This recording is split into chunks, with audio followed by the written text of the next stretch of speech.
இல்ல, எனக்கு என்னமோ கல்யாணத்துக்கு முன்னாடி ஹோட்டலுக்கு போறது சங்கடமா இருக்கு.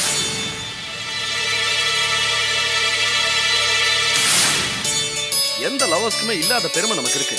நீயே சொல்லு, நமக்கு எந்த சைடுல இருந்து பிரச்சனை வருங்கிற? சிக்கலோ தொந்தரவோ எதுவுமே இல்லாத ட்ரபிள் ஃப்ரீ மேரேஜ் நமக்கு.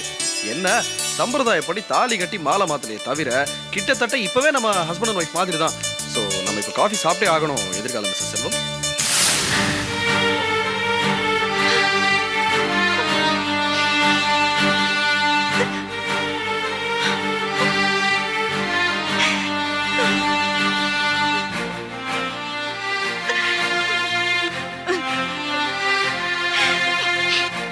என்ன லீலா இது?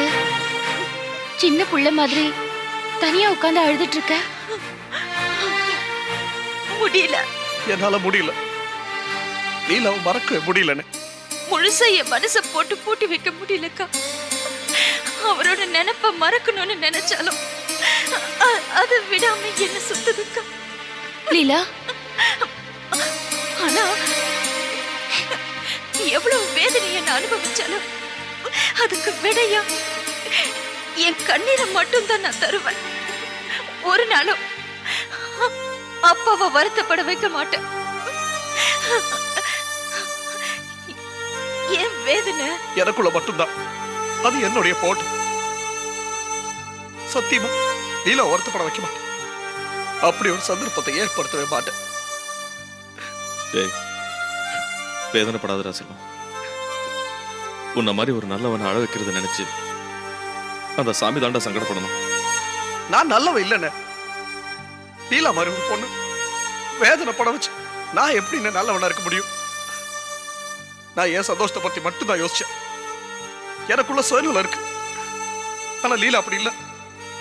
அவ தன் சந்தோஷத்தை மட்டும் யோசிக்க, மத்தவங்க உணர்வையும் மதிக்கக்கூடிய ஒரு அற்புதமான பொண்ணுன அவளை கல்யாணம் பண்ணிக்க எனக்கு தான் கொடுத்து வைக்கல அப்படின்னு நினைச்சுதான் அப்பாவோட நிம்மதிக்காக நான் அவரை ஒதுக்கிட்டேன். அவரோட வேதனைய பத்தி நான் கவலைப்படவே இல்லக்கா. நான் ஒரு பாவிக்கா. ஆனா செல்வம் என்னோட உணர்வை மதிச்சு அவரோட உணர்வுகளை அழிச்சுக்கிட்டு ஒதுங்கிட்டாரு. எனக்கு கொடுத்து வைக்கலக்கா. அப்படி இல்ல லீலா. உன்னையும் செல்வத்த மாதிரியும் ரெண்டு அருமையான ஜீவன்களை சேர்த்து வச்சு அத கண் குளிர பாக்குறதுக்கு எங்களுக்கு தான் கொடுத்து வைக்கல. அதாண்டா உண்மை.